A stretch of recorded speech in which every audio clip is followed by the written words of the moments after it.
ওইটা আমাদের দায়িত্ব আছে, দায়িত্ব আছে।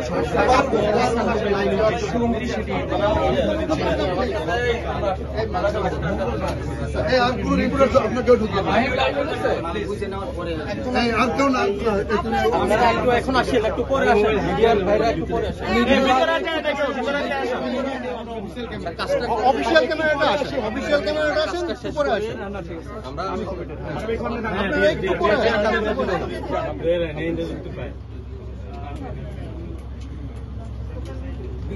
ভিতরে যায় না ভাই, ভিতরে গেলে কেন আমরা কেউ আসেন না ভিতরে, ভাই ভিতরে আসেন না।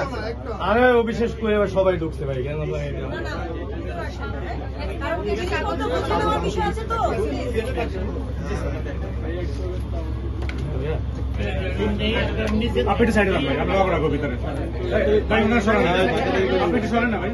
আমাদের এই শোরুমের একজন স্টাফকে একটু আসো।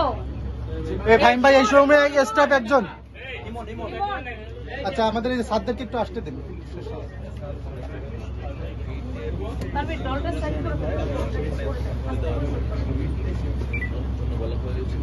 একটু সাইড দেন, একটু সাইড ভিতরে না যাবে কেন না, এটাও ভিতরে ঢুকবেন না, ঠিক আছে?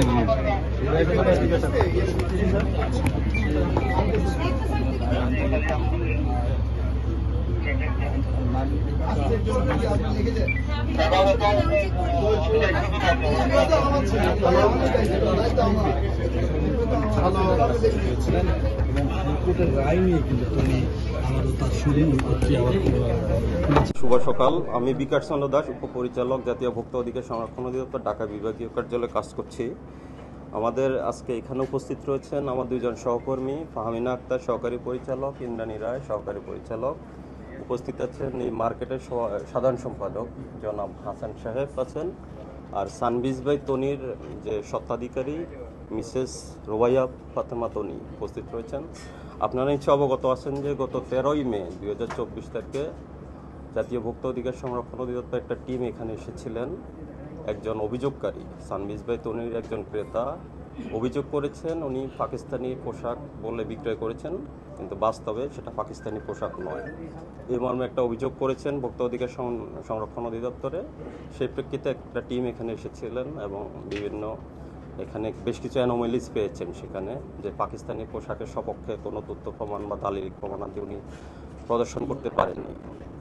এছাড়া আরও বেশ কিছু সমস্যা ছিল, কসমেটিক্সের একটা বিষয় ছিল। এসব কারণে প্রতিষ্ঠানটা বন্ধ করা হয়েছে, সাময়িকভাবে ব্যবসায়িক কার্যক্রম বন্ধ করা হয়েছিল এবং এর প্রেক্ষিতে মিসেস তনিকে আমাদের অফিসে তলব করা হয়েছে এবং অপরাধ প্রমাণিত হওয়ায় 2.5 লক্ষ টাকা জরিমানা প্রদান করা হয়েছে। এবং সেই সাথে তনির ব্যবসা কার্যক্রম পরিচালনার জন্য ভোক্তার স্বার্থে 10টা তাকে শর্ত মেনে চলার জন্য বলা হয়েছিল, 10টা গাইডলাইন, যেগুলো পরিপালন করলে তার ভোক্তারা সুরক্ষিত থাকবে, তার ব্যবসা প্রতিষ্ঠান থেকে কোনো ভোক্তা যাতে প্রতারিত না হয়, এটাই ছিল 10টা শর্ত দেওয়ার কারণ। তো সেই প্রেক্ষিতে মহামান্য আদালত আমরা আজকে সকালে একটা ডিরেকশন পেয়েছি যে তার দোকানটা খুলে দিতে হবে। আমরা সেই প্রেক্ষিতে আজকে দোকানটা খুলে দিয়েছি এবং মহামান্য আদালতের আরেকটা শর্ত ছিল তাকে পাকিস্তানি ড্রেস যাতে বিক্রি না করে সেটা পরিপালনের জন্য। তো ভোক্তা অধিকার সংরক্ষণ অধিদপ্তরের অভিযান এবং তদন্তে যেটা উদ্ঘাটিত হয়েছে, স্থানীয়ভাবে তৈরি পোশাক উনি পাকিস্তানি বলে বিক্রয় করছেন।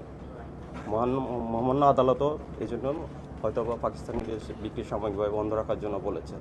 তো সে প্রেক্ষিতে মহামান্য আদালত পরবর্তী হিয়ারিংয়ের জন্য রেখেছেন, কোনো সিদ্ধান্ত ঘোষণা করবেন। তো আজকে আপনারা উপস্থিত ছিলেন, আমরা তার প্রতিষ্ঠানে খুলে দিয়েছি, সে তার দোকানের যাবতীয় মালামাল সহ বুঝে পেয়েছে।